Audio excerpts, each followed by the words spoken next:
யுகீமுன்னா உங்க பின்னாடி உங்களை கபூர்ல போய் அடக்கிற நேரம் நீங்க பள்ளி வாசலுக்கு இன்னும் 4 பேரை கூட்டிட்டு வந்திருக்கணும். உங்க சந்ததியை தொழுகை நிலைநாட்டுறதுதான். நீங்க தொழுதா உங்களுக்கு பின்னாடி உங்க குடும்பம் தொழணும். நீங்க போன பிறகு அவங்க இந்த பள்ளியை ஹயாத்தாக்குவாங்க. அவங்க சந்ததி அதுக்கு பின்னாடி வாழையடி வாழையாக வாழையடி வாழையாக இந்த தொழுகை போய் சேரணும். அதனால அவர் அந்த துவாவை கேட்கிறார். ரப்பனா லியுகீமுஸ் ஸலாம் ஃபஜ்அல் அஃபிதத்தம் மினன் நாஸி தஹ்வி இலைஹிம். யாரெல்லாம் நான் விட்டுட்டு போறேன், யாருமே இல்லை, மக்களுடைய கல்புகளை அவங்க பக்கம் திருப்பிறியாலாம். இதுதான் இப்ராஹிம் நபி கேட்ட துவா. நல்லா புரிஞ்சுக்கோங்க. ரசூல் ஸல்லல்லாஹு அலைஹி வஸல்லத்துக்கு அல்லாஹ் சில அற்புதங்களை கொடுத்தான். மூசா நபிக்கு சில அற்புதங்களை கொடுத்தான். கைத்தடியை கீழே போட்டால் பாம்பா மாறிச்சு, கைத்தடியை போய் கல்லில் அடித்தா தண்ணி வந்துச்சு, கைத்தடியை கொண்டு போய் கடலில் அடித்தா கடல் பிளந்துச்சு. ஈசா நபிக்கு சில அற்புதங்களை கொடுத்தான். பறவை எடுத்து ஊதி அல்லாஹ்வுடைய பேரால ஊதி விட்டா அது பறக்க ஆரம்பிச்சிச்சு. குஷ்ட நோயாளிகளை சுகமாக்கினார். அவர் இறந்து போனவரை அல்லாஹ்வுடைய அருளால் சென்னை உயிர்ப்பித்தார். இந்த அதிசயங்களை எல்லாம் பார்த்தார்கள். இன்றைக்கு அதனால தான் இயேசுன்னு அவங்க சொல்ற நேரம் அவர் உங்களுக்கு சுகமாக்குவாரு, அவர் உங்களை குணப்படுத்துவார்களே. திருக்குர்ஆன் சொல்லுகிறது அவர் நோய்களை குணப்படுத்தினார். பீதினில்லா, அல்லாஹ்வுடைய அனுமதியோடு, அல்லாஹ்வுடைய உதவியோடு அல்லாஹ் குர்ஆன்ல சொல்றான். இப்படி அற்புதங்களை கொடுத்தா இப்ராஹிம் நபிக்கு என்ன அற்புதம் கொடுத்தான்? இப்ராஹிம் நபி கைத்தடியா? என்ன அற்புதம்? குர்ஆன் நெடுகிலும் படிச்சு பார்த்து இப்ராஹிம் நபி கொடுத்த அற்புதம் என்னன்னு சொல்லுங்க. இப்ராஹிம் நபிக்கு கொடுத்த அற்புதம் தான் ஞானம், அறிவு. அவரோட யாருக்கும் பேசி தப்பேலாது. சிறுக்க ஒழிக்கிறதுக்கு இணை வைக்க வேண்டாம் என்று சொன்னா அவர் தான். இன்னைக்கு ஹஜ்ஜுக்கு போறாங்களே மக்கள், எதுக்கு ஹஜ்ஜுக்கு போறாங்க? 25 லட்சம் 30 லட்சம் 40 லட்சம் கட்டிட்டு போறாங்க. நோம்பு பிடிக்க போறாங்களா? ஹஜ்ஜில் ஏதாவது புதிய இபாதத் இருக்குதா? அங்க போய் தொழுகையை சேர்த்து தான் தொழுவாங்க. மீனால எல்லாம் சேர்த்து லுகர் 2 அசர் 2 தொழுவாங்க. எல்லாம் சுருக்கி தொழுவுறாங்க. வேற ஏதாவது இபாதத் இருக்குதா அங்கன்னு கேட்டீங்கன்னா ஜிக்ர் மட்டும்தான். ஏன் என்னன்னா அங்க எதுக்கு போறாங்களாம்?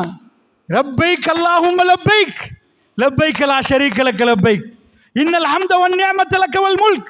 இறைவா நாங்கள் வந்து விட்டோம், இறைவா வந்துட்டோம், உனக்கு இணை இல்லை இறைவா.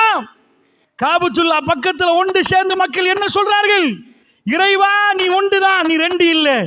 உன் ஆற்றல்ல எவனுக்கும் பங்கு இல்லை, உனக்கு பிள்ளையும் இல்லை, உனக்கு மனைவியும் இல்லை, நீ தனித்தவன் இறைவா. வருடத்துக்கு ஒரு முறை முஸ்லீம்கள் ஒன்று சேர்ந்து மிக பெரும் மாநாடில் தன்னுடைய கொள்கை பிரச்சாரத்தை மேற்கொள்ளக்கூடிய இடம் ஹஜ்ஜி மாநாடு. ஹஜ்ஜில் சல்லி கட்டிட்டு போய் நாங்க சொல்றோம், இறைவா உனக்கு இணை இல்லை. கபரில் அடக்கப்பட்டவருக்கு அவர் அடக்கப்பட்டு விட்டார், அவர்கிட்ட போய் கேட்க இயலாது ரப்பே, உன்கிட்ட தான் கேட்கணும் ரப்பே. உனக்கு இணை இல்லை, துணை இல்லை, இதைத்தான் ஒப்பு வைக்கிறோம். இது ஹஜ்ஜி மாநாடு. இதை சொல்ல போறோம். அங்கு அந்த இடத்தில் இப்ராஹிம் நபியுடைய சில கிரியைகளை நாம் பின்பற்றுகிறோம். அவருக்கு சோதனை வர்ற நேரம் எப்படி நடந்து கொண்டாரு அதெல்லாம் அங்கே செய்யணும். நான் என்ன சொல்ல வரேன்டா, இதான் அந்த இடம். அவர் என்ன துவா கேட்கிறாரு? அவருக்கு கொடுத்த அற்புதம் அறிவு. அவர் ஞானம் எப்படி என்றா சும்மாவெல்லாம் இப்ராஹிம் நபி இது பண்ணல. அவ்வளவு பேரும் ஊர்ல சிலை வணங்குறாங்க. அவங்க வாப்பா தான் சிலையை வடிக்கிறாரு, கெட்டாரு, சிலை செய்கிறாரு. வாப்பட்ட சின்னவர் கேட்கிறாரு, ஏன் பாப்பா பேசாத, இது பேசி பார்க்கிறோம் பேசுது இல்லையே, ஏன் பாப்பா இதோட போய் பேசிட்டு நிக்கிறீங்க? நீங்க பேசுறது கேட்காது பாப்பா, சாப்பாடு கொடுக்குறீங்க தின்னாது பாப்பா. எப்படி அறிவுண்டா லைவா போய் பார்க்கிறாரு, காட்டுற பேசி பார்க்கிறாரு அந்த சிலையோட. பாப்பா இந்த சைத்தானை வணங்காதீங்க, சைத்தான், இந்த சைத்தானை வணங்காதீங்க பாப்பா, இதை வணங்காதீங்க. வலா யுப்சிரு வலா யுக்னி அன்க ஷையா, இது பார்க்காது பாப்பா, இது எதுவும் பண்ணாது, இதை போய் வணங்குறீங்களே. கிட்ட போய் கொஞ்ச நாளைக்கு பிறகு சாப்பாடை கிட்ட எடுத்துட்டு போய் அலா தகுலூன், சாப்பிட மாட்டியா? உனக்கு சாப்பாடு வச்சிருக்கிறாங்கப்பா. அலா தகுலூன் மாலக்கும்லா தந்திக்குன், பேசவே மாட்டியா? லர்பம் பில்யமின், பேசு. ஒரு அடி எதுக்கு காட்டுறாருன்னா இவ்வளவு தான்ப்பா, இதுக்கு வேற இல்லை. தண்ட வாப்பாவும் அந்த கொள்கையில நிக்கிற நேரம் அப்படி அறிவுபூர்வமாக பேசினவர் ஒரு மன்னர் அவரோட விவாதத்துக்கு வர்றார். என்ன விவாதம்? அல்லாஹ் அல்லான்றீங்களே, யாருப்பா அல்லாஹ்? இப்ராஹிம் நபி சொல்றாரு, உயிர் கொடுப்பவன் உயிர் எடுப்பவன் அவன் தான் அல்லாஹ்.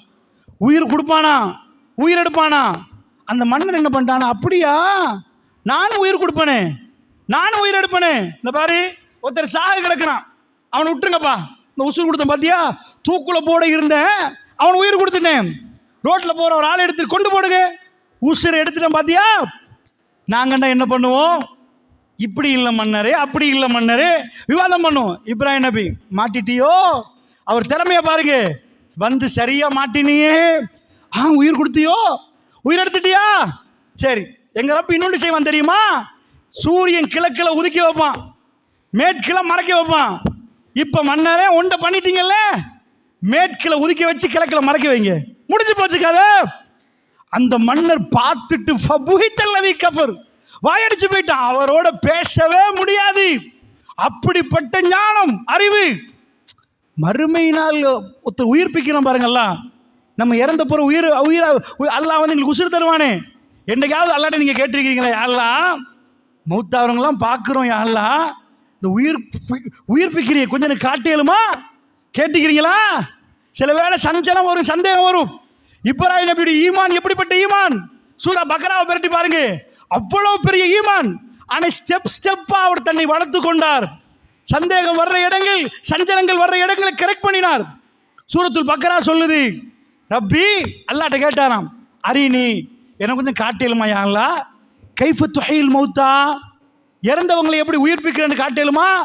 அல்லாஹ் கேட்கிறான். இப்ராஹிம் கால அவலம் தூமின், இப்ராஹிம் நீங்க நம்பலையா?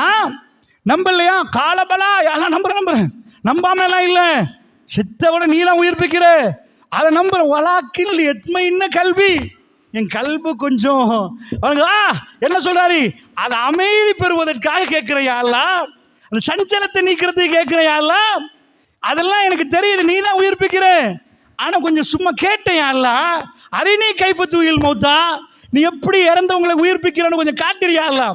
அல்லாஹ் கோபப்பட்டானா? நம்பலையான்னு கேட்டான், நம்பிட்டேன்டாரு. ஆனா கல்புல ஒரு சஞ்சலம் கொஞ்சம் இது பண்ணிடுறியா அல்லாஹ். அல்லாஹ் செஞ்சு காட்டினான்.